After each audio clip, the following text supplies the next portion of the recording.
નવલખી મેદાનમાં સડી ગયેલી હાલતમાં મૃતદેહ મળતા ચકચાર। વડોદરા શહેરના નવલખી મેદાન વિસ્તારમાં આજે એક સડી ગયેલી હાલતમાં મૃતદેહ મળી આવતા વિસ્તારમાં ચકચાર મચી ગઈ છે। ઘટનાની જાણ થતાં સ્થાનિક લોકોમાં ભયનો માહોલ ફેલાયો હતો।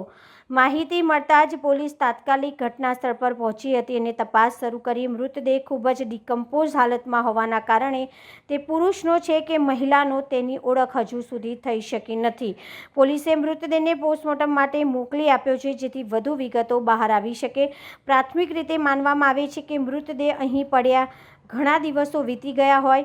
હાલ પોલીસ આસપાસના વિસ્તારમાં તપાસ કરી રહી છે, તેમજ ગુમ થયેલા વ્યક્તિઓના રેકોર્ડ સાથે પણ તુલના કરવામાં આવી રહી છે। ઉલ્લેખનીય છે કે અગાઉ પણ નવલખી મેદાન વિસ્તારમાં આવી જ ઘટના સામે આવી ચૂકી છે, જેના કારણે સ્થાનિક લોકો સુરક્ષા વ્યવસ્થાને લઈને સવાલો ઉઠાવી રહ્યા છે। પોલીસ દ્વારા સમગ્ર મામલે વધુ તપાસ હાથ ધરવામાં આવી રહી છે અને આવનારા દિવસોમાં વધુ વિગતો સામે આવે તેવી શક્યતાઓ છે।